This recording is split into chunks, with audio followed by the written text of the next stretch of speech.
국내 플랫폼주 이제 대표주라고 한다면 네이버와 카카오를 들 수 있을 것 같습니다. 그래서 그동안 네이버와 카카오의 이제 주가가 좋았죠. 윤석열 대통령의 탄핵과도 어느 정도 연관되는 이슈입니다. 그러면 윤석열 대통령의 탄핵이 왜 이제 플랫폼주에 영향을 미치는지 그 부분에 대해서 한번 살펴볼 텐데, 사실 이제 헌재 판결까지 기다려야 되기 때문에 뭐 완전히 탄핵됐다 이렇게 이제 보는 건 아직은 아니지만요. 그래도 대통령의 직무가 어찌되었던 간에 정지가 됐잖아요. 그래서 그런 부분들이 플랫폼 업체에 어떤 영향을 미치는지, 왜 이제 시장에서 호재라고 그동안 얘기를 했었는지 그 부분에 대해서 한번 살펴보고 네이버와 카카오가 준비하는 또 다른 사업들에 대해서도 간단하게 한번 체크를 해보겠습니다.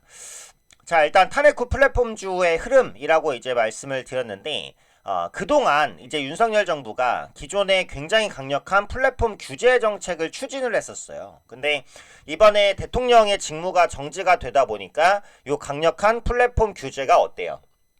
아무래도 기존의 계획대로 진행이 되기가 어렵겠죠. 네, 그러다 보니까 한숨 돌렸다 이런 얘기가 나온다라는 겁니다. 관련 내용을 보면 이제 공정거래위원회에서 지난 9월에 그 플랫폼 공정경쟁 촉진법 추진 의사를 밝힌 지 9개월 만에 초안을 발표하면서 시장 지배적 사업자에 대한 규제 방안을 전했었는데요.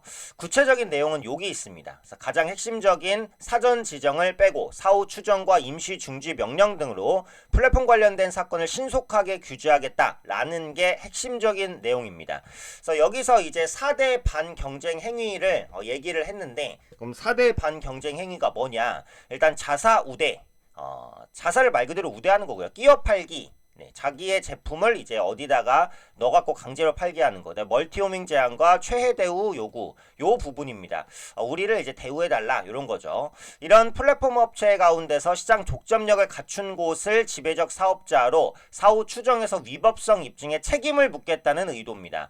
독점력을 갖춘 곳, 대표적으로 네이버와 카카오를 들 수 있겠죠. 포털 부분의 독점력은 네이버가 가지고 있고요. 그 다음에 모바일 부분의 메신저 부분, 그리고 다음을 흡수하면서 이제 모바일과 온라인 시장까지의 독점력을 카카오가 가지고 있습니다. 그래서 지배적 사업자로 사후 추정해서 위법성 입증에 책임을 묻겠다는 의도인데, 공정위가 당초에 2월 중에 플랫폼법 제정안을 선보일 계획이었지만 공정거래법 개정으로 선회가 됐어요. 근데 그렇다고 해도 어쨌든 플랫폼을 규제하겠다는 건 맞다라는 건데, 근데 이제 문제는 이번에 윤석열 정부가 사실상 이제 스톱이 되면서 이를 논의할 공청회 일정이 18일로 예정돼 있었지만 탄핵안이 가결됐기 때문에 어려움이 예상된다는 거죠.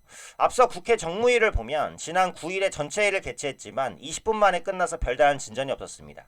자, 일단 대통령의 그 공백이 생기면 누가 그 역할을 대신하죠? 네, 국무총리가 대신합니다. 그래서 지금은 한덕수 국무총리 대행 체제다 이렇게 보시면 되는데, 헌법에서 국무총리가 이제 대통령의 권한을 대행한다라고 나와 있지만 대통령의 권한을 어디까지 대행할 수 있느냐에 대해서는 나와 있지가 않아요.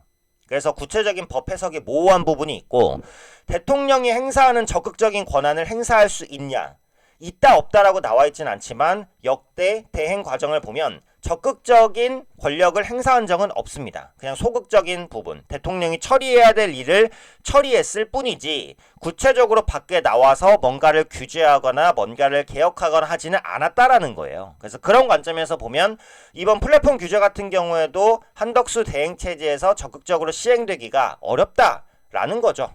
윤석열 정부 자체가 일단 중지가 된 모습이니까. 그러면 이번에 이제 윤석열 정부에서 추진했었던 강력한 플랫폼 규제가 정지가 됐으니까 수혜다라는 건데, 지금 보시면은 어쨌든 야당 더불어민주당이 다수당이긴 하잖아요. 그리고 윤석열 대통령이 헌재에서 넘어가서 탄핵이 되면 차기 대선 주자의 지금 1위를 달리고 있는 게 어쨌든 또 이재명 대표잖아요. 그런 관점에서 보면 더불어민주당의 정책이 어떻냐 요건데, 더불어민주당도 플랫폼 부분에 우호적인 정책을 취하고 있지는 않아요. 그러니까 과거에 더불어민주당의 정책을 보면 문재인 정권 시절에 온플법이라고 해서 온라인 플랫폼 공정화법을 추진하긴 했습니다. 그래서 더불어민주당이 정권을 잡아도 어쨌든 플랫폼 규제는 계속될 가능성은 있어요. 다만 탄핵이 되고 헌재로 넘어가서 이제 민주당이 완전한 정권을 잡거나 뭐 이런 부분이 현실화되기까지는 시간이 좀 걸리잖아요. 그리고 이 플랫폼 규제법 같은 거라는 거는 지금 처리해야 될 현안이 많기 때문에 우선 처리 주제로 다루어질 가능성이 적습니다.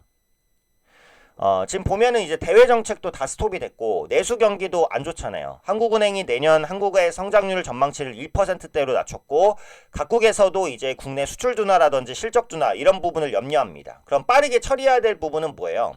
대외적인 외교, 트럼프 2기 정부에 대한 대응이라든지 아니면 수출 둔화, 내수 둔화에 대한 뭐 추경 편성이라든지 이런 부분이 급하지 플랫폼 규제가 급하진 않단 말이에요.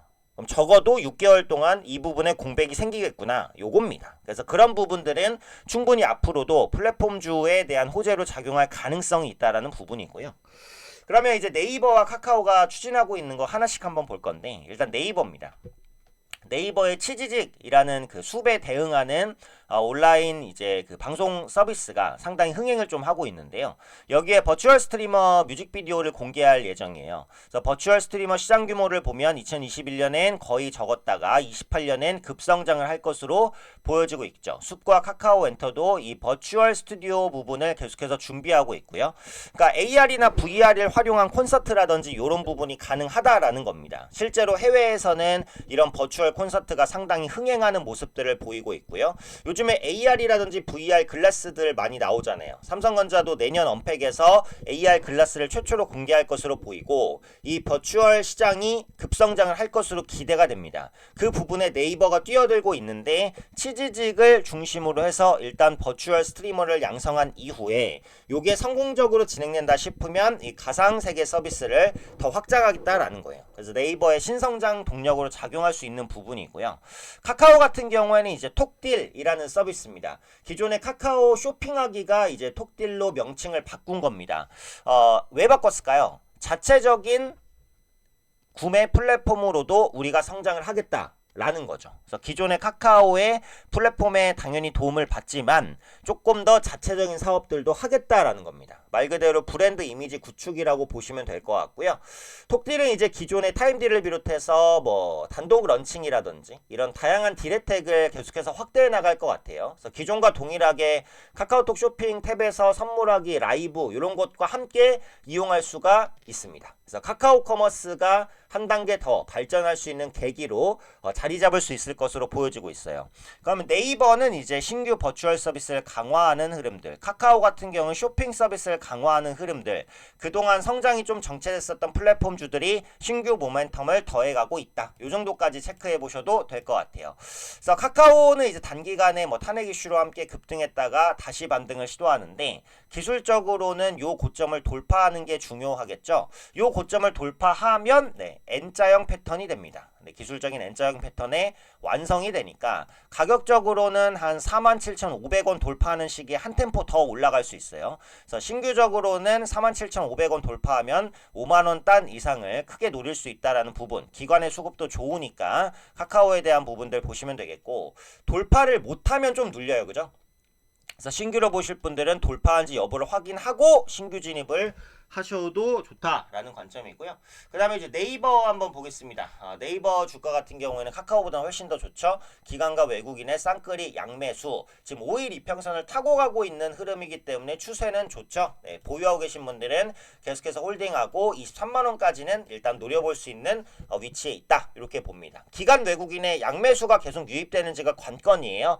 그걸 통해서 주가가 상승했기 때문에 결국 수급이 받쳐주는지 그 부분을 확인하시면 좋을 것 같습니다. 이렇게 오늘은 이제 카카오와 그 네이버가 왜 윤정부 탄핵 수혜주로 평가가 됐는지 여부, 그리고 각사가 준비하는 신성장 모멘텀까지 체크해 드렸으니까요. 플랫폼주 투자하시는 분들은 이 부분 참고하셔서 투자하시면 더 좋을 것 같습니다.